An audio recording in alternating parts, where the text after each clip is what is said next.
अरे वा. जय भीम.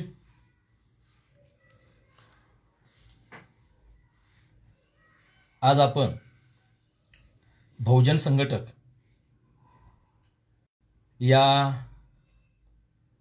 फेसबुक लाईव्हवरून संवाद साधत आहोत. खरं म्हणजे आंबेडकरी समाज किती जागृत आहे याचं हे उत्तम द्योतक आहे. बहुजन संघटकचे सर्वजित बनसोडे, राहुल खांडेकर, हर्ष स्थूल आणि गाणारे या सर्वांचे प्रथमतः मी इथं आभार मानतो. व त्यांनी 14 एप्रिल 2020 पासून ते 11 डिसेंबर 2020 या प्रदीर्घ कालावधीमध्ये बाबासाहेबांच्या विविध पैलूंच्या अनुषंगाने ते चर्चा घडवून आणली. खरं म्हणजे चर्चा घडणं फार महत्वाची गोष्ट आहे. म्हणजे गौतम बुद्धांनी संघाला त्यालाच महत्व दिलं होतं की तुमच्या सतत चर्चा झाली पाहिजे. कारण सातत्याने विचारांमध्ये बदल होत असतो, एकूण सगळी परिस्थिती बदलत असते, प्रत्येक गोष्ट नित्य आहे.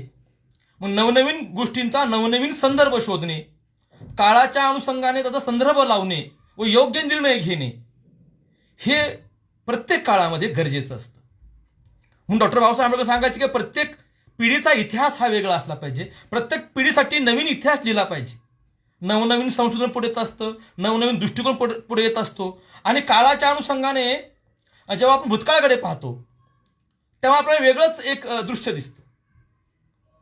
म्हणून प्रत्येक वेळेला, प्रत्येक घटकेला, प्रत्येक पिढीला परिमाण बदलत असतात, मूल्य बदलत असतात. या परिप्रेक्ष्यामध्ये आपण पुन्हा एकदा बाबासाहेब आंबेडकरांची चरित्रे मराठीतील हे पाहणार आहोत. इथे एक गोष्ट मी स्पष्ट करतो, म्हणजे कौतुकासाठी नाही, की जगामध्ये सर्वात जास्त चरित्रे नेपोलियनची लिहिलीत फ्रेंचमध्ये. त्याच्यानंतर सर्वात जास्त म्हणजे नेपोलियनपेक्षाही जास्त चरित्र जगामध्ये जर कुणाचे असतील तर ते भारतरत्न डॉक्टर बाबासाहेब आंबेडकर यांची आहेत. मी हे संशोधनाअंती विधान करतोय, मी बाबासाहेबांच्या प्रेमाखातर बोलतोय असं अजिबात नाही. आंबेडकरवादी असं कधी करू शकत नाही. बाबासाहेबांची मी जेव्हा 2002ला माझा प्रबंध जमा केला तेव्हा मला 105 चरित्रे मराठीत सापडली. मी जेव्हा हिंदीमध्ये शोध घेतला तेव्हा हिंदीमध्ये असे 100च्या आसपास, गुजराती असेल, बंगाली असेल, इंग्रजी असेल, कन्नड असेल, तेलुगू असेल, म्हणजे भारतातल्या प्रत्येक भाषेमध्ये बाबासाहेबांची अशी शेकडोनी चरित्र लिहिली जात आहेत. बरे कोण लिहित आहे? बाबासाहेबांचे अनुयायी ते लिहितच आहेत. इतर सर्व घटकातील, जातीतील, धर्मातील सर्व लोक बाबासाहेबांची चरित्र लिहित आहेत. म्हणजे तर पु ल देशपांडे असतील, फडके असतील, धनंजय कीर असेल, म्हणजे आपण त्यांची नावं जरी काढली काय तर आपलं लक्षात येतं की बाबा हे फार वेगवेगळ्या अंगाने बाबासाहेबांच्या अंगाने चरित्र येत आहेत. बाबासाहेबांच्या इतर कादंबऱ्या त्यांच्या जीवनावर सुद्धा येत आहेत, त्या गोष्टी वेगळ्या. पण चरित्र म्हणून खरं म्हणजे समाजामध्ये प्रतिष्ठित असलेले, लोकप्रिय असलेल्या माणसावर चरित्र लिहिणं हे फार धोकादायक आहे. म्हणजे एखादं जरी विधान चुकलं तरी समाज खडबडून जागा उठतो व तरी प्रतिक्रिया देतो. म्हणून समाजामध्ये लोकप्रिय असलेल्या व्यक्तीवर बोलणं ही अवघड गोष्ट आहे. पण बाबासाहेबांवर सगळे लोक लिहित आहेत, ही फार मला गोष्ट इथे महत्वाची वाटते. कारण का बाबासाहेब ही गोष्ट प्रत्येक काळाला आपली वाटते. बाबासाहेब समजून घ्यावं प्रत्येकाला वाटतं. म्हणजे भारतासंबंधी जर आपला प्रश्न सोडायचे असतील, भारतातील सामाजिक, आर्थिक, धार्मिक जे काही परिवर्तन आहे, चळवळी आहे ते समजून घ्यायचे असतील तर बाबासाहेब समजून घ्यावे लागतील. या एका उद्देशाने बाबासाहेबांची चरित्र लिहिली काय असं एक मला म्हणजे शंका येते. आणि ती शंका माझी बरोबर आहे की आजच्या काळामध्ये बाबासाहेब समजून घेतल्याशिवाय आजचा काळ समजून घेता येणार नाही. कारण का आधुनिक भारताचे शिल्पकार डॉक्टर बाबासाहेब आंबेडकर आहेत. आज भारतामध्ये जे काही उलथापालथ होत आहे, राजकीय, सामाजिक, धार्मिक, वैचारिक, या सगळ्यांच्या मागे ही लाट निर्माण करण्यामध्ये बाबासाहेबांची चळवळ आहे, बाबासाहेबांचे विचार आहेत. तो खरा विचार ही मांडणी वेगळी अंगणी होईल, वेगळी मांडणी होईल की बाबासाहेब आधुनिक भारताचे शिल्पकार कसे. आपला विषय आता वेगळ्या अंगाने आहे, चरित्राच्या अंगाने आहे की कोणी कोणी बाबासाहेबांच्या अंगण चरित्र लिहिली. म्हणजे मी 2000 पर्यंत अभ्यास केला, नंतर 20 वर्ष झालेले आहेत, नंतर माझ्याकडे 25-30 नावं आलेली आहेत. म्हणजे जवळजवळ मराठीमध्ये 130 चरित्र लिहिली गेलेली आहे. हो, आणि सातत्याने लिहिली जात आहेत. म्हणजे माझं सुद्धा स्वप्न आहे की आयुष्यामध्ये बाबासाहेबांचं चरित्र मला पुन्हा एकदा लिहायचं आहे. कारण बाबासाहेब हा विषय असा आहे, हा विचार इतका मोठा आहे, एका चरित्रकाराला आपल्या कवेत, आपल्या पुस्तकात ही व्यक्ती मांडता येत नाही. काही ना काही अपूर्ण राहत आहे. विशाल कृतीच्या अंगाने, विचारांच्या अंगाने एवढी विविधता आहे, वेगळेपणा आहे की त्याला एका साचेमध्ये बसवणं फार अवघड गोष्ट. मराठीमध्ये मधल्या काळामध्ये एक चरित्र फार गाजलं, डॉक्टर बाबासाहेब आंबेडकर, धनंजय कीर. धनंजय कीरांचं चरित्र फार गाजलं आणि ते फार वाचलं गेलं. म्हणजे मी हमेशा सांगत असतो की आंबेडकरी चळवळीमध्ये आंबेडकरी जलशांना फार महत्व आहे. आणि बाबासाहेबांच्या चरित्रावर माझी PhD असली तरी बाबासाहेबांचं चरित्र मला कुठं कळलं असेल तर गाण्यातून कळलं. गोलमेज परिषद काय, महार सत्याग्रह काय, हे मला गाण्यातून कळलं. माझ्या घरी एकही पुस्तक नव्हतं. गाण्यातून मला बाबासाहेबांचं चरित्र कळलं, बाबासाहेब विचार कळले. म्हणून जलशाकार आहेत ना, यांचं काम फार मोठं आहे, हे जतन केलं पाहिजे. ही माझ्या परीने मी करतोय. मी माझ्या एका PhDच्या विद्यार्थ्याला हा विषय दिलाय, 2 मुलांना दिलाय. नगर जिल्हा, नाशिक जिल्हा आणि आता पुणे जिल्हा. यातील आंबेडकरी गीते मी वेगळ्या अंगणी करतो. कारण का समाजाला जागृत करण्याचं काम, बाबासाहेबांचं चरित्र, बाबासाहेबांचे विचार, बाबासाहेबांची कृती, बाबासाहेबांची चळवळ लोकांपर्यंत पोहोचण्यासाठी ज्यांना लिहिता वाचता येत नाही, हा मीडिया म्हणून हा पुढे आलेला आहे. पण माझ्या घरामध्ये पहिलं चरित्र आलं ते माझ्या मामाने दिलं होतं, रमेश आव्हाडांनी. ते धनंजय कीरांचं. ते मी वाचलं, ते वाचलेच सुद्धा मला त्यावेळेस शंका पडल्या होत्या. नंतर मी जेव्हा त्याला PhD करायला लागलो, दत्ता भगतांचा एक लेख वाचला प्रबुद्ध भारतामधला, की धनंजय कीरांनी बाबासाहेबांचं एकूणच उत्तरार्ध कसा वेगळ्या अंग रंगवलेला आहे. हो, एक चरित्रकाराला तटस्थपणा असला पाहिजे. आपल्या भूमिका त्या चरित्र नायकावर लादता कामा नये. पण धनंजय कीरांनी ती गोष्ट केलेली आहे. मग धनंजय कीरांचे लेखन फार चांगलं आहे. ते चांगले संशोधक आहेत, पुराव्याने प्रत्येक गोष्ट लिहितात, हे मान्य आहे. म्हणजे एक संघ बाबासाहेब समजून घ्यायचं तर धनंजय कीर उत्तम आहे, तर वाद नाही. म्हणजे बाबासाहेबांचं लहानपण, बाबासाहेबांचं चळवळी थोड्याफार प्रमाणात, म्हणजे 35 पर्यंत बाबासाहेब समजून घ्यायचे असतील तर धनंजय कीर उत्तम आहे, ह्यात वादच नाही. पण धनंजय कीरांनी सावरकरांचं व टिळकांचं सुद्धा चरित्र लिहिलेलं आहे. व धनंजय कीरांवर टिळकांचा व सावरकरांचा प्रभाव शेवटपर्यंत दिसून येतो. शेवटपर्यंत दिसून येतो. आणि ते सातत्याने बाबासाहेब आणि सावरकर आणि बुद्ध, टिळक यांची तुलना करतायत. ते कुठंतरी खटकतं. हो, म्हणजे टिळकांचं चरित्र लिहिणारा, सावरकरांचं चरित्र लिहिणारा माणूस बाबासाहेबांचं चरित्र का लिहितो?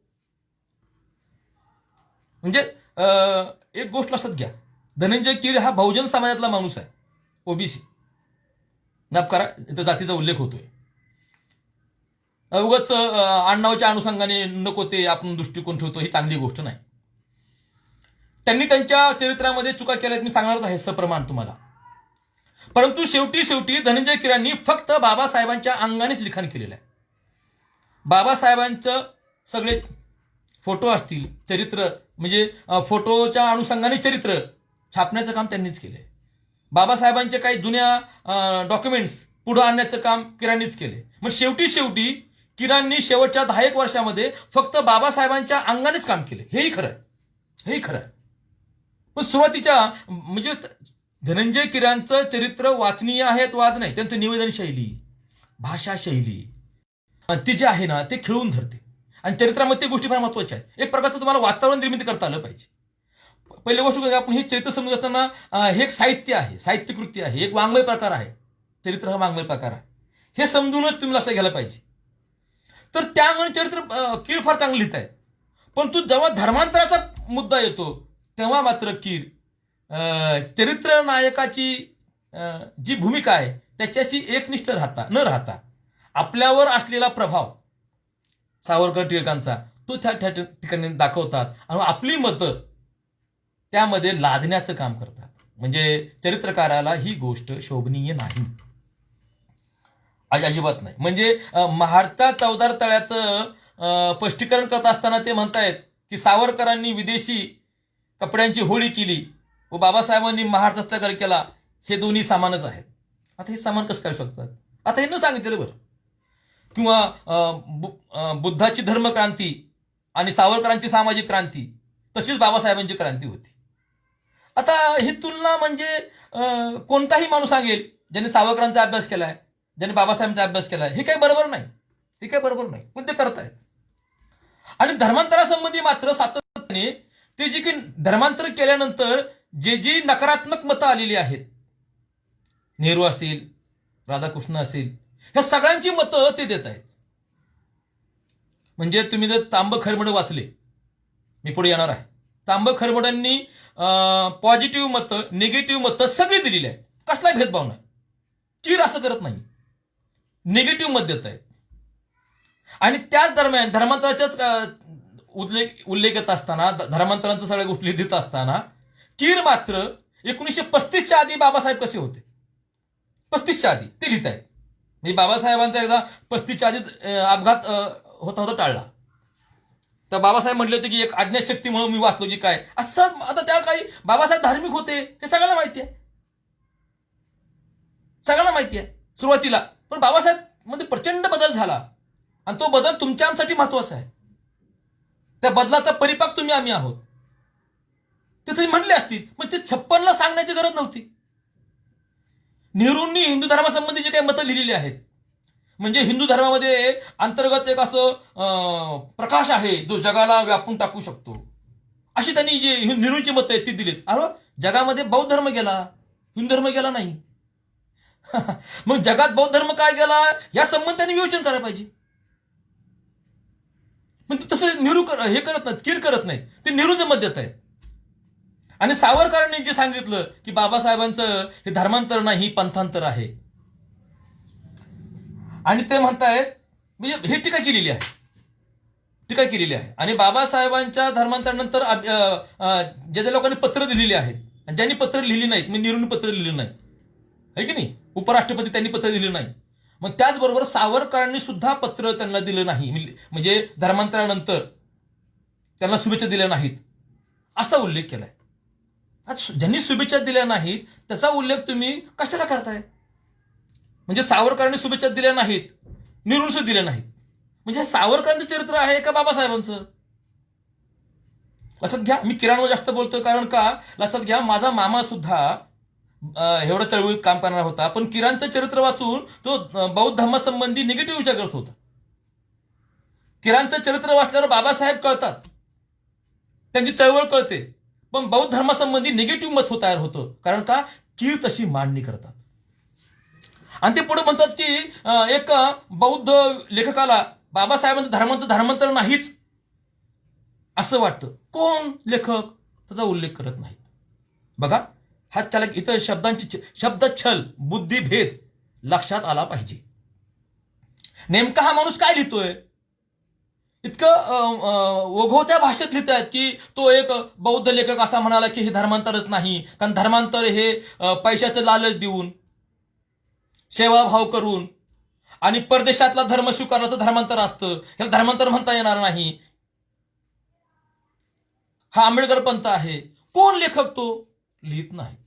आणि पुढे ते म्हणतात आणि हे सत्य आहे.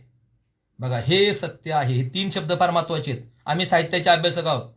इथे धनंजय कीर अक्षरशः ओपन झालेत. आपलं मत इतरांच्या नाव न घेता लादणं आणि बाबासाहेबांचं धर्मांतरच नाही अशा पद्धतीचं विश्लेषण करणं आणि बाबासाहेब धर्मांतरच केलं नाही अशीच एक वाचकांना मनामध्ये विचारचक्र चालू हवं अशा प्रकारची रचना, निवेदन, वातावरण निर्मिती धनंजय कीर करतात. आणि हे चरित्र म्हणजे 35ला धर्मांतराची घोषणा केल्यानंतर 56ला म्हणजे 20 वर्षानंतर, आहे की नाही, 20-25 वर्षानंतर माणूस धर्मांतर करतो, इतका बुद्धिजीवी माणूस, मग काहीतरी कारण असेल, आहे की नाही. आणि बाबासाहेबांनी सुडातून कसं धर्मांतराचा प्रयत्न केला, त्यात कसा सूड दिसतो आहे, याच अंगाने मांडणी केलेली आहे आणि इतरांच्या लेखकांची मतं घेतलेली आहेत. अरे बाबासाहेबांच्या धर्मांतरासंबंधी त्यांचं स्वागत करणारे अनेक लोकांनी अभिप्राय दिलेले आहेत.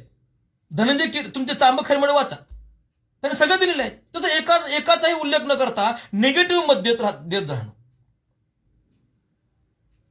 या पद्धतीने ते काय करतायत, कीर बाबासाहेबांचं धर्मांतर कसं नाही हे सांगण्याचा प्रयत्न करतात. बंधूंनो, आजही सर्वात जास्त विकलं जातंय, लोक विकतात ते धनंजय कीरांचं चरित्र.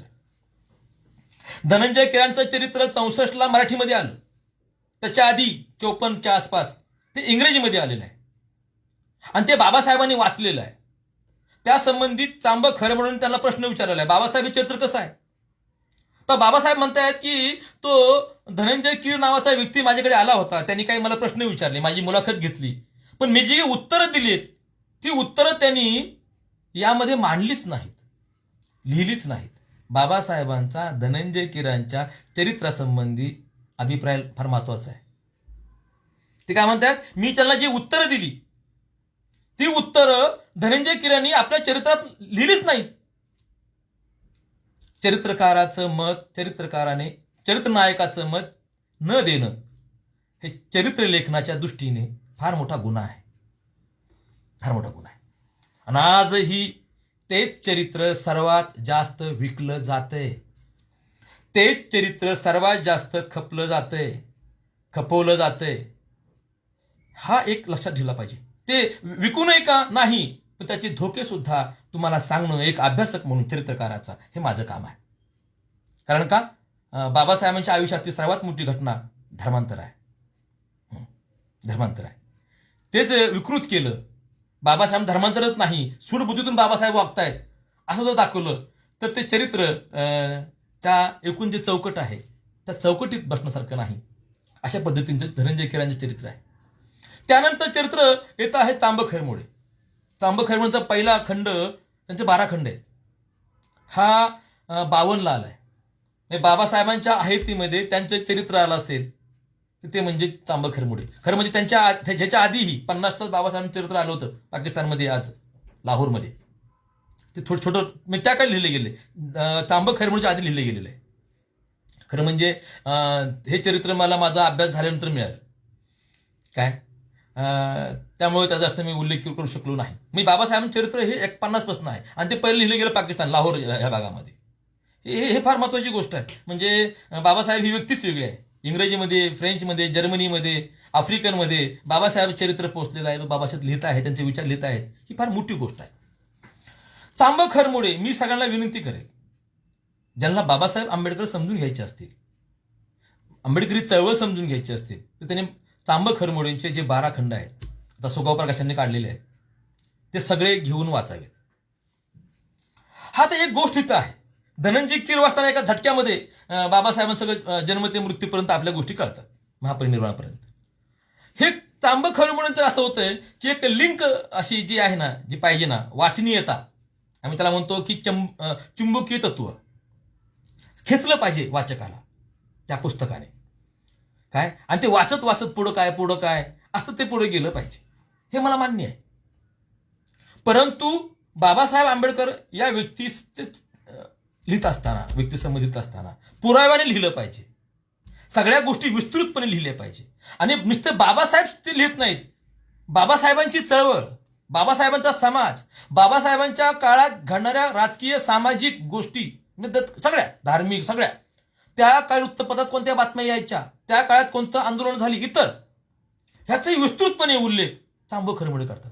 अख्ख्या काळाचं चरित्र, अख्ख्या आंबेडकरी चळवळीचं चरित्र कळत न कळत चांबक खैरमोडे देत आहेत. आणि बाबासाहेब पहिले खंड वाचून संतुष्ट व्यक्त करतात की तू माझं खरं चरित्र लिहिणार आहेस आणि लिहिची. म्हणजे बाबासाहेबांना सांगून हा BA झालेला तरुण म्हणतोय मला तुमचं आयुष्यामध्ये काय लिहायचं आहे, तुमचं मला चरित्र लिहायचं आहे, आणि आयुष्यभर तो हे काम करतोय. फार मोठं काम केलं त्याने. म्हणजे लष्करी पेशामध्ये दलित समाजाचा कसा प्रवेश झाला, मग सगळा अस्पृश्य समाजाचा इतिहास त्याने लिहिलाय. महाड चौदार तळ सगळं प्रत्येक गोष्ट उल्लेख केलाय. त्यांची भाषणं, जाहीरनामा फार विस्तृतपणे ते लिहित आहेत. कोर्टाचा निकाल, काय निकाल लागला, कसा निकाल लागला, आणि ते आहेत छापतायत. बाबासाहेब ज्या ज्या शाळेत गेलेले आहेत त्या शाळेत ते दाखले काढतायत, त्यांचा प्रवेश काढतायत, त्यांच्या सह्या गोळा करतायत, त्यांना किती मार्क पडले होते, कोणत्या दिवशी त्यांनी प्रवेश घेतला, केव्हा बाहेर पडले, ह्या सगळ्यांचा उल्लेख पुराव्यानिशी चांब खरमडे करतायत. म्हणजे चांब खरमडेंसारखा अभ्यास बाबासाहेबांचा त्या काळात कुणी केला नाही. चांब खरमडेंमुळेच काही गोष्टी आज आपल्या पुढे जिवंत आहेत, टिकून आहेत. त्यांचं हे ऋण नाकारता येणार नाही. एक व्यक्ती म्हणून बाबासाहेब कसे होते हे चांब खरमडेंच्या दिसून येतं. आता तुम्हाला काही गोष्टी मी स्पष्ट करतो की आपल्याला सुद्धा काही व्यक्ती, त्या शिकलेला काय ना अडाणी काय, अशा अनेक व्यक्ती आहेत की बाबासाहेबांकडे एक महापुरुष, एक दैवीकरणच्या अंगाने पाहतायत. चांब खरमडेंनी एक व्यक्ती म्हणून बाबासाहेब कसे होते, लहानपणी कसे होते, तरुणपणी कसे होते, एक नवरा म्हणून, एक बाप म्हणून, ह्या सगळ्या गोष्टी दिलेल्या आहेत. हो, सगळ्या गोष्टी दिलेल्या आहेत. त्यांची फॉरेनला मैत्रीण होती, तिला त्यांनी पुस्तक वाहिलं होतं, ओके, आज ते असू शकतं. तर काही लोकांना ते आवडलं नाही. म्हणजे पुण्यात बौद्ध साहित्य संमेलनाचे ते अध्यक्ष त्यांना केलं होतं, उठाव केला आणि त्यांना अध्यक्षपदावरून राजीनामा द्यावा लागला. समजून घ्या का, त्यांनी बाबासाहेबांचं नको त्या गोष्टी लिहिल्या असाही आरोप केलाय. म्हणजे तुम्हाला हेही सांगणं माझं काम आहे एक अभ्यासक म्हणून, की त्या काळामध्ये बाबासाहेबांच्या अंगाने असा माणूस लिहितोय काय. कारण आपल्याकडे असं आहे की सगळ्यात चांगल्या गोष्टी लिहायच्या, सगळ्यात चांगल्या गोष्टी लिहायच्या, त्या व्यक्तिमत्वाला छेद जाईल अशी एखादी गोष्ट लिहायची नाही. अहो, मनुष्य आहे, तो चुकू शकतो, तो सामान्य माणसाला वागू शकतो. यस, ती व्यक्ती होती ना. बाबासाहेब सुद्धा गाणी म्हणायचे, त्यांनी लिहिलं. शारदा नाटकातील गाणी म्हणायचे बाबासाहेब, बसल्या आरामशीर बसल्यानंतर गाणी म्हणायचे. बाबासाहेब कसे बोलायचे, कसे विनोदी बुद्धीचे होते, पुढच्या माणसाला कसे आपला मुद्दा समजून सांगायचे. म्हणजे ते हमेशा ते पेन घेणार, पेन्सिल घेणार आणि त्यांना असं वर्तुळ काढून, चौकोन काढून सांगणार, हे असं करायचं, हे तसं करायचं.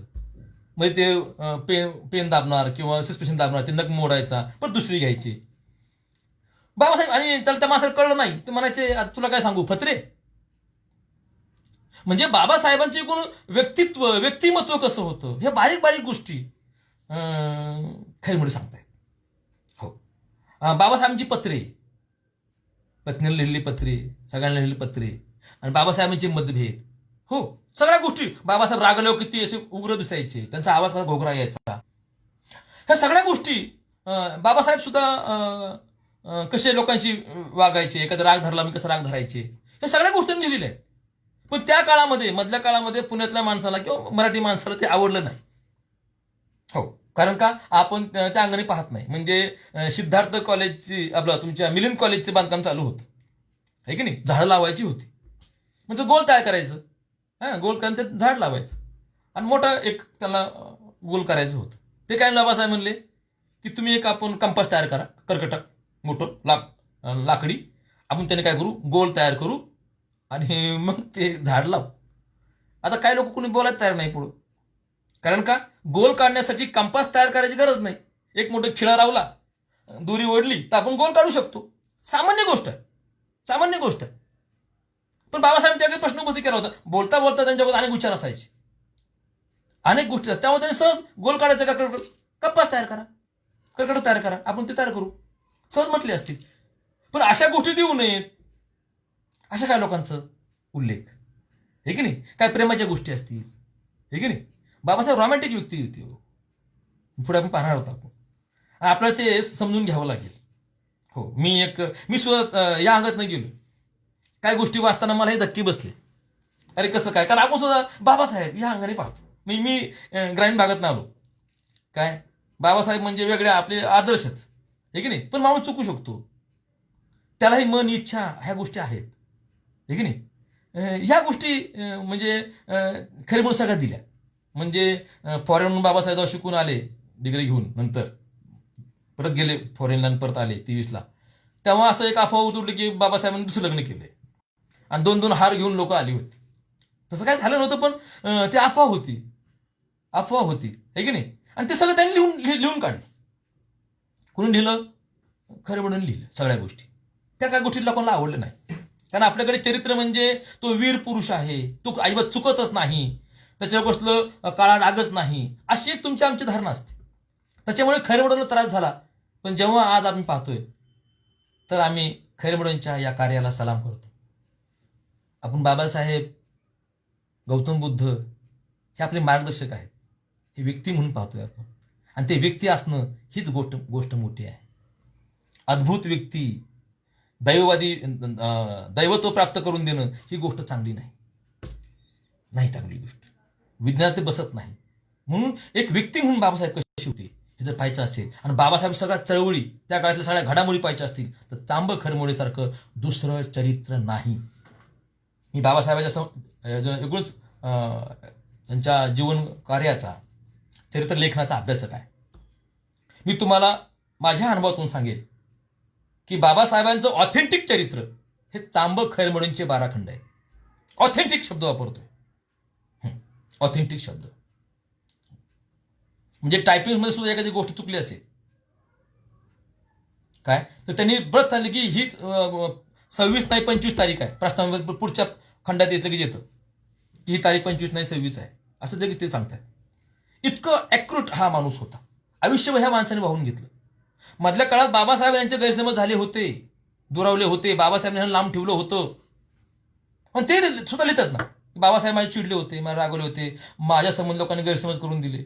इतका प्रांजळपणा आहे. पण या माणसाने कुठेही मुद्दाम म्हणून बाबासाहेबांना बदनाम करण्याचा प्रयत्न केला असं मला वाटत नाही. हो, असं मला वाटत नाही, है की नाही.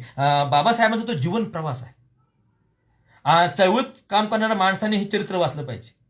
म्हणजे नेमकं आपण चळवळ का करतो आहोत, कशामुळे करतो, आणि बाबासाहेबांचा उद्देश कोणता होता, दृष्टिकोन कोणता होता, हे एकदम वाचल्याशिवाय, समजून घेतल्याशिवाय, चरित्राच्या अंगाने, विचाराच्या अंगाने समजून घेतलं ना, त्याला एक वेगळीच मर्यादा पडतात. चरित्राच्या अंगाने समजून घेतलं ना, त्या काळची परिस्थिती, सगळा तो त्या काळचा काळ कसा होता, मग आपण मात्र तो माणूस विचलित होत नाही. बाबासाहेबांनी चरित्र वाचले पाहिजे. चांब खरमोडे किरे पण वाचा, चांब खरे पण वाचा, मग तुम्हाला कळेल की काय काय काय गोष्ट आहे, कशी गोष्ट आहे. त्यानंतर मी BC कांबळेंकडे येईल. मी सगळ्यांच्या चरित्रांचा उल्लेख शक्य नाही 100च्या वर. BC कांबळे फार 24 खंड आहेत बाबासाहेबांची. बाबासाहेबांवर काम केलेला माणूस, जनता संपादक, वकील माणूस, खासदार माणूस, मग त्या काळी आणीबाणीच्या काळामध्ये उघडपणे भाषण करणारा, इंदिरा गांधींच्या विरोधात, नेहरूंना रोखठोक बोलणारा एकच खासदार म्हणजे मस्त, म्हणजे तो म्हणजे BC कांबळे. BC कांबळेंच्यात म्हणजे हेतू संबंधी शंकाच नाही. ग्रेट माणूस. पण त्यांनी ती चरित्र स्वतः छापली, नीट वितरण केली नाही. त्यांच्या काही कार्यकर्त्यांना, मी त्यांचे चरित्र मला मिळवताना फार त्रास झाला. पुण्यामध्ये असताना सुद्धा KN कदमांच्या घरात मला ते सगळे मिळाले, हे की नाही. त्यांनी त्यामुळे ते लोकांपर्यंत पोहोचले नाही. आता ही सुगावांती ती काढलेली आहे, ती वाचावीत. मला त्यांचं एक गोष्ट आवडली, बाबासाहेबांच्या व्यक्तिमत्वाचा त्यांनी शोध घेतलाय. असे बाबासाहेबांनी का केलं, इतर लोकांनी काय केलं नाही. त्या काळात सुद्धा 10वी झालेले, BA झालेले अस्पृश्य वर्गातली माणसं होती ना, होती. बाबासाहेब एकमेव नव्हते, त्यांच्या वेळेस सुद्धा BA झालेली माणसं होती. मग ते इकडे का आली नाहीत, त्यांनी हा संघर्ष काय केला नाही, त्यांनी हा लढा काय केला नाही, ह्याचा शोध BC कांबळे घेत आहे. म्हणजे इंग्रजांनी ईस्ट इंडिया कंपनी काढल्यानंतर बाबासाहेबांच्या खानदानी लोकांनी त्यात प्रवेश घेतला सैनिक म्हणून. कारण का ईस्ट इंडिया कंपनीमध्ये अस्पृश्यता पाळली जात नव्हती. म्हणजे इथल्या जात मानसिकतेपासून त्यांचं कुटुंब दूर होतं, वंशज.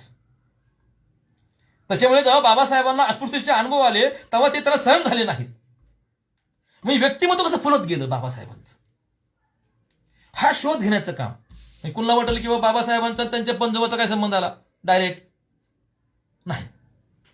ते स्पष्ट करतात की त्यांच्या आजोबाने, मालोजीरावाने काय रामानंद पंथ स्वीकारला. हे वर्णव्यवस्था मला मान्य नाही. रामानंद पंथ स्वीकारला.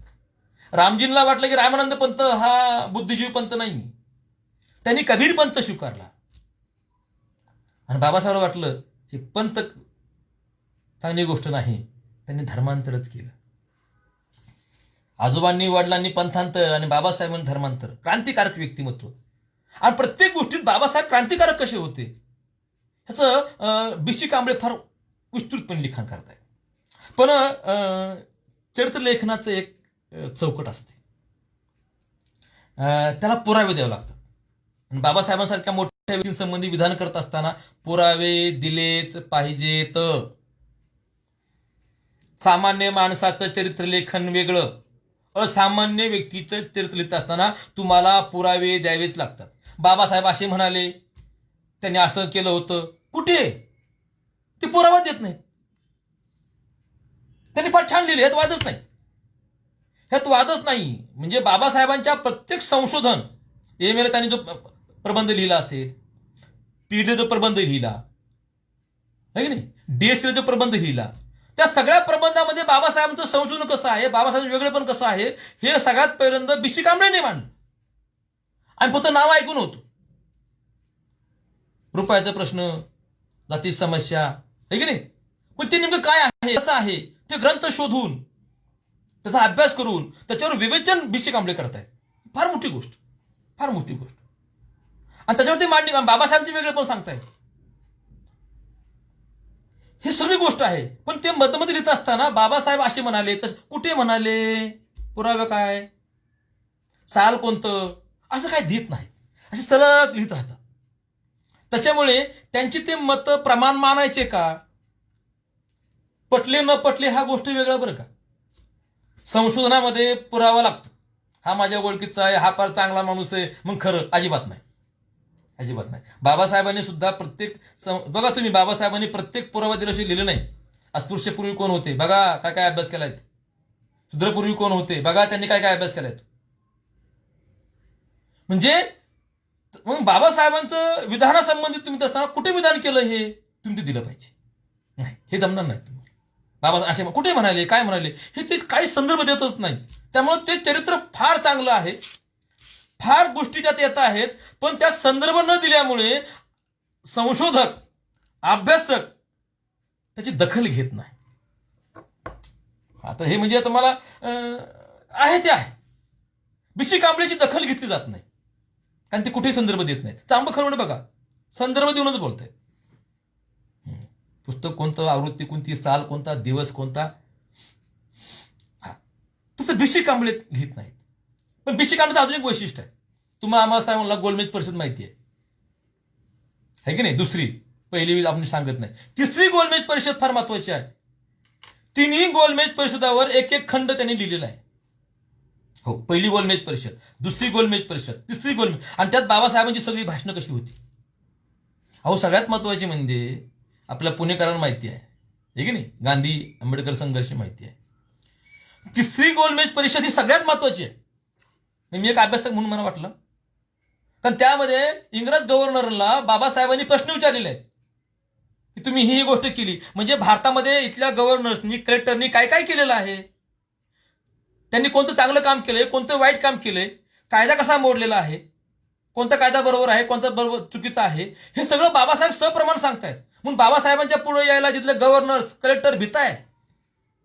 एवढा भारतातल्या प्रशासनाचा अभ्यास कोणत्या नेत्याने केला, कुणीच नाही, कुणीच नाही. गांधी अजिबातच नाही, माफ करा, गांधीच ग्रेट आहेत, वाद नाही, पण असा अभ्यास नाही केला. बाबासाहेब सांगत होते त्या कलेक्टरला, त्या गव्हर्नरला, तुम्ही असं वागलात, तुम्ही असं केलं.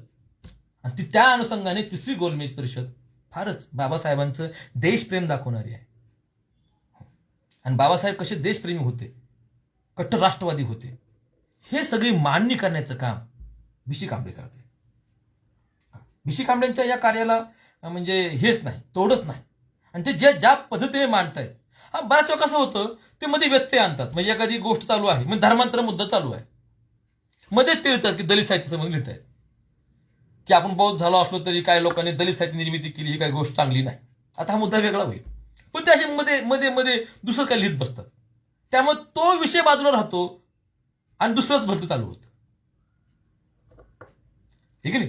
या अनुषंगाने BC कांबळेंच्या थोड्याफार काय अशा त्या मर्यादा आहेत, असं आपल्याला. कारण का कादंबरी लेखन करणं वेगळं, कादंबरीमध्ये काय असते, कल्पनेला वाव असतो, पण चरित्रलेखनामध्ये कल्पनेला वाव नसतो. तुम्हाला जो पुरावा आहे त्याच अंगाने लिहावं लागतं. इथे मात्र BC कांबळेंना त्या पुराव्याच्या अनुषंगाने संशोधक त्यांचं संदर्भ देत नाहीत. हे असे एक गोष्ट आहे. त्यानंतर मी माई साहेबांसंबंधी बोलेल. आता माई साहेबांनी स्वतःचं आत्मकथन लिहिलं, पण त्यांनी 2-3 पानं सोडली तर सगळं त्यांचं आत्मकथन म्हणतायत ते, पण ते बाबासाहेबांचे चरित्र आहे आणि ते प्रत्येकाने वाचावं असे तुम्हाला मी सांगेल. मतभेद फार आहेत, मला मतभेदात पडायचं नाही, एक अभ्यासक म्हणून सांगेल. परंतु बाबासाहेबांचा जो दुसरा भाग आहे, उत्तरार्धार्थ आहे, तिथली कौटुंबिक परिस्थिती ही खैरमोडमध्ये येत नाही. रामायण आणि बाबासाहेब यांचं आयुष्य खैरमोडच्यात येते. बाबासाहेब जोपर्यंत दिल्लीला जात नाही त्याच्या सगळं खैरमोडे फार बारीक बारीक गोष्टी लिहित आहेत. दिल्लीला गेल्यानंतर खैरमोडे काय तिथलं काही लिहित नाही, कारण त्याचा काही पुरावाच नाही, माहितीच नाही. दिल्लीमधलं बाबासाहेबांचं सगळं कौटुंबिक जे काही जीवन आहे ते माईसाहेबांच्या चरित्रामध्ये येते.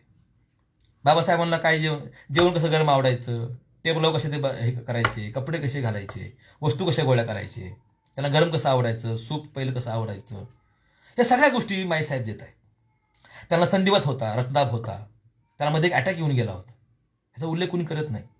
आणि त्या काळी समाज भयभीत होईल म्हणून ह्या गोष्टी पुढे आणल्या गेल्या नाहीत. बाबासाहेबांना ऑक्सिजन सुद्धा एकदा दिलं होतं मुंबईमध्येच. ह्या सगळ्या गोष्टी, बाबासाहेब फार आजारी असायचे, त्यांच्या बिंबीच्या खालीमध्ये मोठा फोड आला होता. असं असताना त्यांनी लिखाण केलं, हिंदू कोळी कसं लिहिलं, घटना कशी लिहिली, बाबासाहेब रोज दैनंदिनी कशी होती, ह्या सगळ्या गोष्टी माईसाहेब देत आहेत. माईंचं लग्न कसं झालं आहे की नाही. आणि अजून एक महत्वाची गोष्ट, बाबासाहेबांनी माईंना लिहिलेली पत्रे, म्हणजे मधल्या काळात सुद्धा, काही नाव सांगत नाही, एक व्यक्ती माईसाहेबांचे पत्र प्रकाशित करत होते. तर काही व्यक्तींनी त्याला विरोध केला.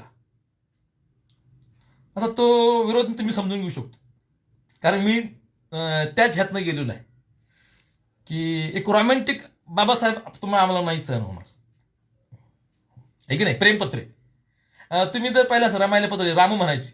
रामू, एक नवरा जो आपला बायकोला या पद्धतीने बोलतो आहे की नाही, रामू, काय समान दर्जा देऊन संवाद करतो, बोलतो, आपुलकीने लिहितो, रमा, रामू, तिला घरी शिकवतो, काय हा माणूस आहे. माईसाहेब पत्र लिहित असताना एका कोऱ्या कागदावर लिहायचे, पत्र लिहायचे. बाबासाहेब दिल्लीहून आले, माईसाहेबांना बोलवलं, प्रेसमध्ये गेले, त्यांचं लेटर पॅड छापून घेतलं आणि ह्या लेटर पॅडवर पत्र पाठवत जा. वागण्याची पद्धत बाबासाहेबांनी तशी होती. आणि त्यातलं एक मला वाक्य फार आवडतं त्या पत्रामधलं, ते स्त्रियांसंबंधी वाक्य आहे. ते म्हणे, सवित्रा ह्यांना म्हणले होते माईसाहेबांना की बाईचं काय आयुष्यात महत्व आहे पुरुषाच्या. ते म्हणे, दुःखाच्या सागरामध्ये पुरुषाच्या जर पुरुषाला कोण स्थिर करत असेल तर ती महिला स्थिर करते. जहाजाला कोण स्थिर करतं, एक तो नांगर असतो, अँकर, तो स्थिर करतो. बाबासाहेब म्हणतात, तो नांगर एका जहाजाला स्थिर करतो समुद्रामध्ये, तसं बाई पुरुषाला आयुष्यामध्ये स्थिर करते. असं त्यांचं बाबासाहेब पत्र होतं. आणि बाबासाहेबांनी त्यांना भेट म्हणून सोन्याचं नांगर म्हणजे अँकर भेट दिला होता. रोमॅन्टिक माणूस काय. आणि त्यातनं काय उलगडा होतो, म्हणजे सगळ्यांनी लिहिलं होतं की महात्मा गांधींचा खून झाल्यानंतर बाबासाहेब त्यांना पाहायला गेले नाही, म्हणजे अफवा पसरवणारी माणसं फार पहिल्यापासून काम करत आहेत, ठीक आहे नाही. माईंच्या पत्रात बाबासाहेबांनी लिहिले की मी गेलो, महात्मा गांधींना पाहिलं, मी गेल्यानंतर त्यांच्या छातीवरील जो कपडा तो बाजूला काढला, छातीला गोळी लागली, मी पाहिलं, मला वाईट वाटलं, मी त्यांच्या अंत्ययात्रेवर थोडा काळ चाललो, मला त्रास व्हायला, मी घरी आलो, थोडा आराम केला आणि परत अंत्यविधीला गेलो. सगळा उल्लेख बाबासाहेबांनी केलाय. ऑथेंटिक आहे, पत्र ऑथेंटिक आहे, बाबासाहेबांच्या हस्ताक्षरातलं पत्र आहे. अशा अनेक उलगडे त्यातून होत आहेत, ही फार महत्वाची गोष्ट आहे. अनेक लोकांनी बाबासाहेबांच्या मृत्यूसंबंधी कोणत्याही चरित्रामध्ये आरोप नाही आहे माईसाहेबांवर, तो खाजगी आरोप आहे, आरोप खाजगी आहे की नाही. बाबासाहेबांना मी फार वेगळ्या अंगाने पाहतो. मला लोक म्हणायची बाबासाहेबांच्या चरित्रावर तुम्ही PhD केलेली आहे, तर तुम्ही बाबासाहेबांच्या मृत्यूसंबंधी सांगा बरं. तर त्याच्यावर खरंच बोलणं अवघड गोष्ट आहे. पण तुम्हाला एक सांगू का, म्हणजे व्यक्तिगत माझं मत, मी जसं बाबासाहेब पाहिले ना, सगळे लोक म्हणतात बाबासाहेबांना व्यक्तीची पारख इतकी अचूक होती. बाबासाहेब व्यक्तीच्या डोळ्यात पाहिल्यानंतर, त्याच्या संवाद केल्यानंतर लगेच ओळखायचे की ही व्यक्ती कशी आहे. हो, बाबासाहेबांचं राजकारण कधी फसलं नाही. हो, म्हणून ज्या लोकांना बाबासाहेब भेटले त्या लोकांना काँग्रेसने मोठे केले. ते बाबासाहेबांवर जाऊ नये, पंजाबराव असतील, तुम्ही नीट बाबासाहेब चरित्र पहा. बाबासाहेबांची चॉईस चुकणार नाही. बाबासाहेबांनी माई साहेबांना रितसर मागणी घातलेली आहे. रितसर मागणी घातली आणि रितसर रजिस्टर लग्न केलेले आहे. हे लक्षात घ्या, हे लक्षात घ्या. हा, आणि ते माई साहेबांना घेऊन पंडित नेहरूला भेटलेत, वल्लभभाईला भेटलेत, काय आदर्श जोडपं म्हणून. आणि बाबासाहेबांची चॉईस चुकणार नाही, अजिबात चॉईस चुकणार नाही. मी त्या लोकांना मी थोडं भावनिक बोलत असतो की जर तुम्ही म्हणत असाल की बाबासाहेबांचा मृत्यू असा झाला, ह्याचा अर्थ असा होतो की बाबासाहेबांची चॉईस चुकली. मग तुला हे मान्य आहे का? तर नाही, असं म्हणता येणार नाही. हा, तो एक आपल्या मनामधला गुप्त असलेला जातीवादच आहे असंच मला वाटतं. कारण भारतामध्ये दुसऱ्या जातीच्या व्यक्तीसंबंधी संशयच असतो, त्याला आपणही पारख नाही. हो, तुम्ही नीट पाहिलं का की SM जोशी, अत्रे हे RPIच्या तिकिटावर RPI झालेले, खासदार झालेले आहेत.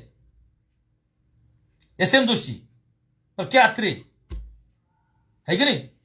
सगळे सवर्ण व्यक्ती बाबासाहेबांबरोबर आहेत. मग जसा माईंवर असा आरोप झाला, त्यानंतर हे सगळे सवर्ण मंडळी परत बाबासाहेबांच्या जवळ आली, चळवळीजवळ आली नाहीत. लक्षात घ्या वाक्य माझं. मी फार संदर्भपूर्वक बोलतोय, मला कोणाची बाजू घ्यायची नाही. पण बाबासाहेब व्यक्ती निवडण्यामध्ये कधीच चुकणार नाहीत. आणि त्याला एखादी गोष्ट खटकली, लक्षात आली, ते कधीच त्या माणसाला माफ करत नव्हते. माईंनी बाबासाहेबांची सेवा केलेली, बाबासाहेबांनी पत्राचा उल्लेख केलेला आहे नायरांच्या, की ह्या बाईमुळे माझे काय वाढले, आयुष्य वाढलं. ह्या गोष्टी मान्य केल्या पाहिजे आपण. असे आरोप करून जमणार नाही, पुन्हा द्वेष करून जमणार नाही. त्यानंतर RPI हा एका जातीचा पक्ष राहिला. हो, जर तर मध्ये मी पडत नाही, जर मी पडत नाही RPIचे जर, कारण का त्या काळी अध्यक्ष कोण RPIचं, मग ते परत इकडं असं झालं असतं आणि अनेक गोष्टी घडल्या असत्या. त्यात मी पडत नाही, तो विषय वेगळा होऊ शकतो, कारण मी राजकीय मत देणार नाही. पण व्यक्तिगत माझं म्हणते असलं पाहिजे मत. बाबासाहेबांच्या व्यक्तीसंबंधी कधीही बाबासाहेबांची चॉईस चुकली नाही, म्हणून अशी गोष्ट घडली असेल असं मला वाटत नाही. ह्यात मतभेद होऊ शकतात. अनेक माझे मित्र ह्या संबंधी माझ्याशी भांडतात, अंतिम मी काय देणार नाही. त्यामुळे माई साहेबांचं तुम्ही वाचलं पाहिजे. एक व्यक्ती म्हणून कसे होते बाबासाहेब, त्यांचं कौटुंबिक आयुष्य कसं होतं, हे की नाही, त्यांचे आजारपण वगैरे, ह्या सगळ्या गोष्टी माईंचं तुम्ही चरित्र वाचलं पाहिजे. वसंत मुनांचं चरित्र एक आहे बघा. वसंत मुन हे तहसीलदार होते आणि त्यांनी फार मोठं काम केलं. बाबासाहेबांचे साधन सामुग्री गोळा करण्यामध्ये त्यांनी फार मोठं मोलाचं काम केलेलं आहे. वसंत मुन म्हणजे फार मोठी व्यक्ती, फार मोठी व्यक्ती. बाबासाहेबांचे प्रत्येक भाषणं, त्यांचे हस्तलिखित सगळं गोळा करण्यामध्ये, त्यांनी मंत्री असताना जे काही त्यांनी काम केलं ते सगळं गोळा करण्यामध्ये वसंत मुनचं फार मोठं काय योगदान आहे. वसंत मुनंनी जे चरित्र लिहिलं आहे त्याचे काही 2-3 पैलू वेगळे आहेत.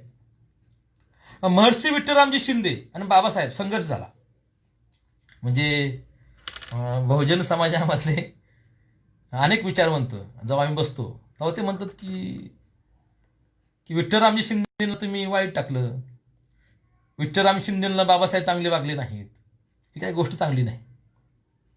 मोठे विचारवंत येतात अनेक, आणि असे अनेक आहेत, आणि ते असे बोलतात. मी त्यांना सांगितलं, आणि त्याच्यावर ते बोललं पाहिजे आपण. कारण अस्पृश्य समाजाला जवळ करून त्यांच्यासाठी संस्था निर्माण करणारा, त्यांच्या गल्लीत राहणारा, हे की नाही, त्यांना महार शिंदे म्हणायचे. म्हणजे मराठा समाजातला, श्यामनकुळीत समाजातला एक असा मोठा माणूस आहे की तो काम करतो. आणि त्यांचा बाबासाहेब संघर्ष झालाय, नंतर आपण त्यांचा जास्त उल्लेख करत नाही.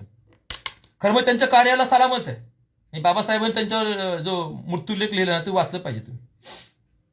मतभेद असू शकतात, आणि ते म्हणले किंवा अस्पृश्य समाजाचा प्रतिनिधी हा सवर्ण असू शकतो. बाबासाहेबांकडे की यांना मर्यादा आहेत, आणि बाबासाहेब त्यांना दूर करण्याचा प्रयत्न केला, आणि त्यामध्ये शाहू महाराजांचा हात आहे. शाहू महाराजांनी दोघांनी मिळून त्यांना नागपूरच्या ह्याच्यामध्ये अध्यक्ष होऊ दिले नाही. ह्याचा इतिहासपट वेगळा आहे. ते सगळं विस्तृतपणे सांगण्याचं काम वसंत मुनींनी केले. कारण का, मग तो समाज दूर होतो. तुम्हाला ह्या रिकाम्या जागा भराव्या लागतात.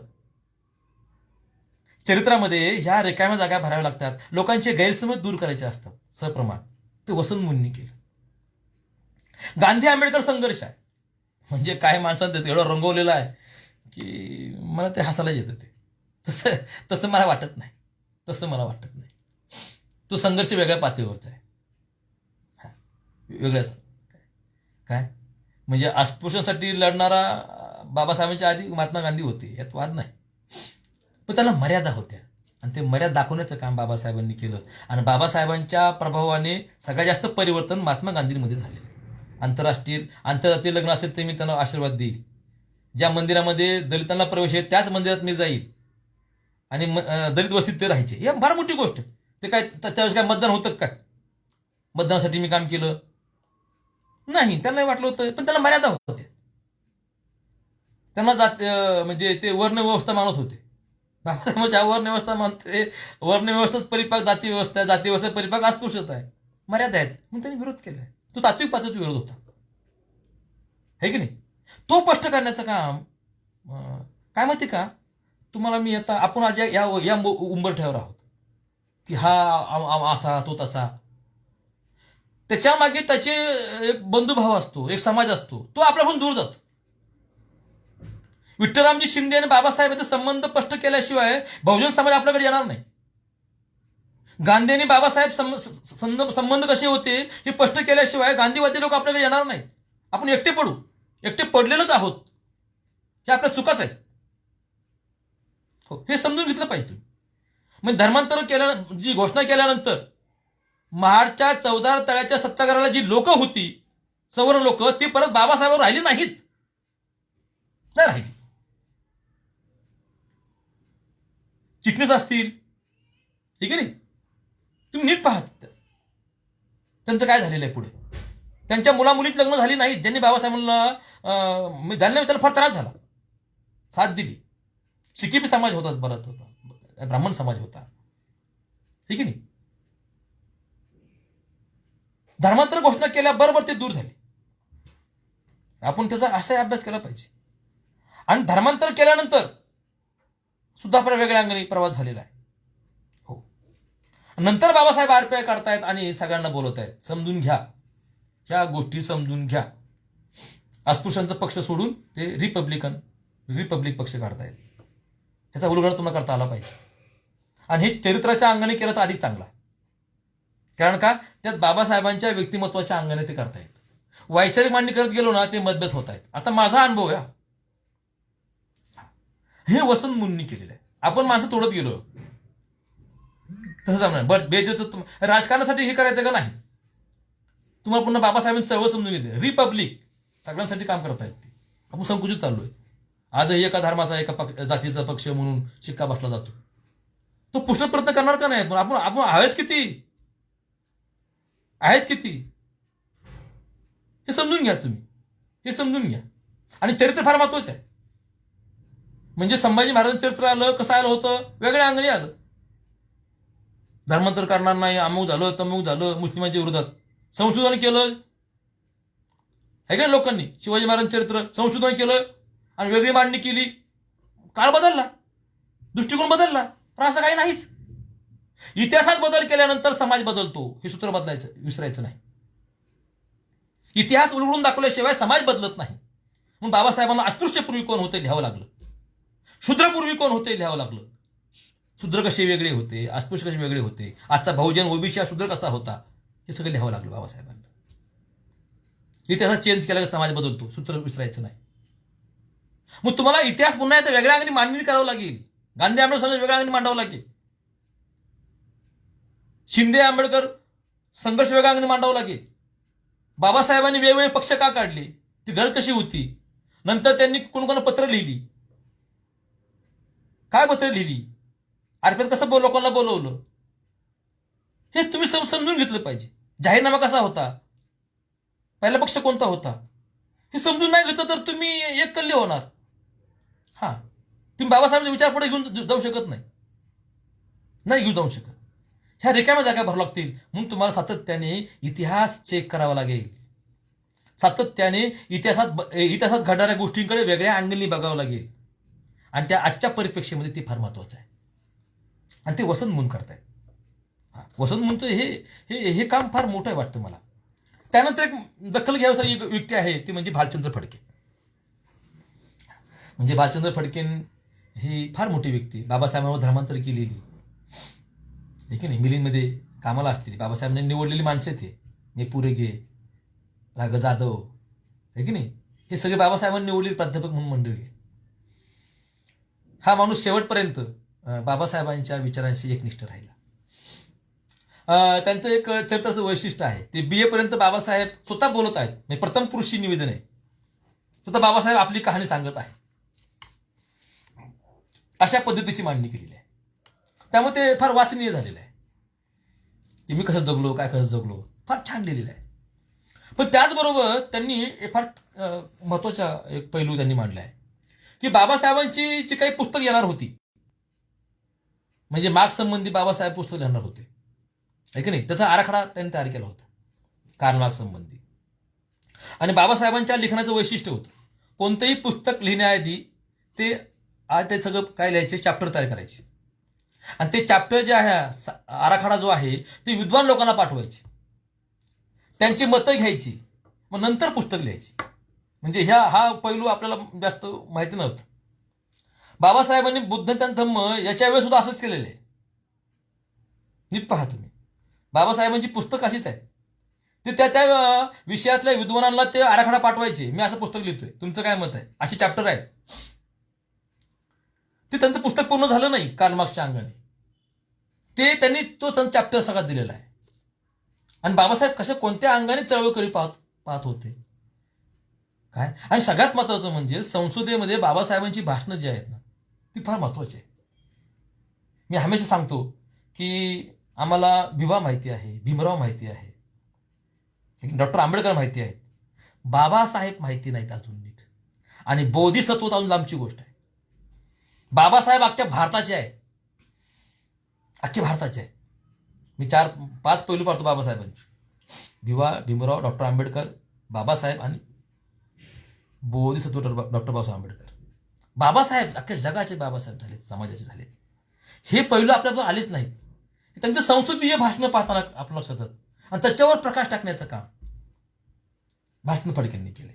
ह्या रिकाम्या जागा आहेत, प्रत्येक जणांना कळतं की अरे हे राहिलं, अरे ते राहिलं, मग आपण त्या अंगाने लिहूया, आपण या अंगाने लिहूया. बाबासाहेब एका कवेत बसणारा माणूस नाही, एका माणसाचं कामच नाहीये, माणसाचं कामच नाही. भालचंद्र फडके तसा प्रयत्न करतायत. आणि बाबासाहेबांच्या संसदीय भाषणं आहेत, त्याच्यावरती लिहित आहेत. बाबासाहेबांची वैचारिक मांडणी ते मांडतायत. धर्मांतर का गरजेचं होतं, भारतामध्ये कसं परिवर्तन केलं पाहिजे. कारण भारत हा म्हणजे देव अंगात येणारा लोक आहे भारतामध्ये. इथं धार्मिक परिभाषाच लोकांना कळते, बौद्धिक परिभाषा नाही. मी हमेशा म्हणतो की बाबासाहेबांनी धर्मांतर हा पर्याय दिला, फार मोठी गोष्ट. कारण का, जात मानसिकता आहे, धर्म सुद्धा मानसिकता आहे. जात मानसिकतेला पर्याय हा दुसरी मानसिकता असली पाहिजे. नुसता विचार नाही, मार्क्स विचार, अमुक विचार त्याने भागत नाही. संस्कार करणारी मानसिकता पाहिजे मुळापासून, तर आपण टक्कर देऊ शकतो. हो. आणि बाबासाहेबांचा धर्मांतराचा उद्देश हा फार व्यापक आहे.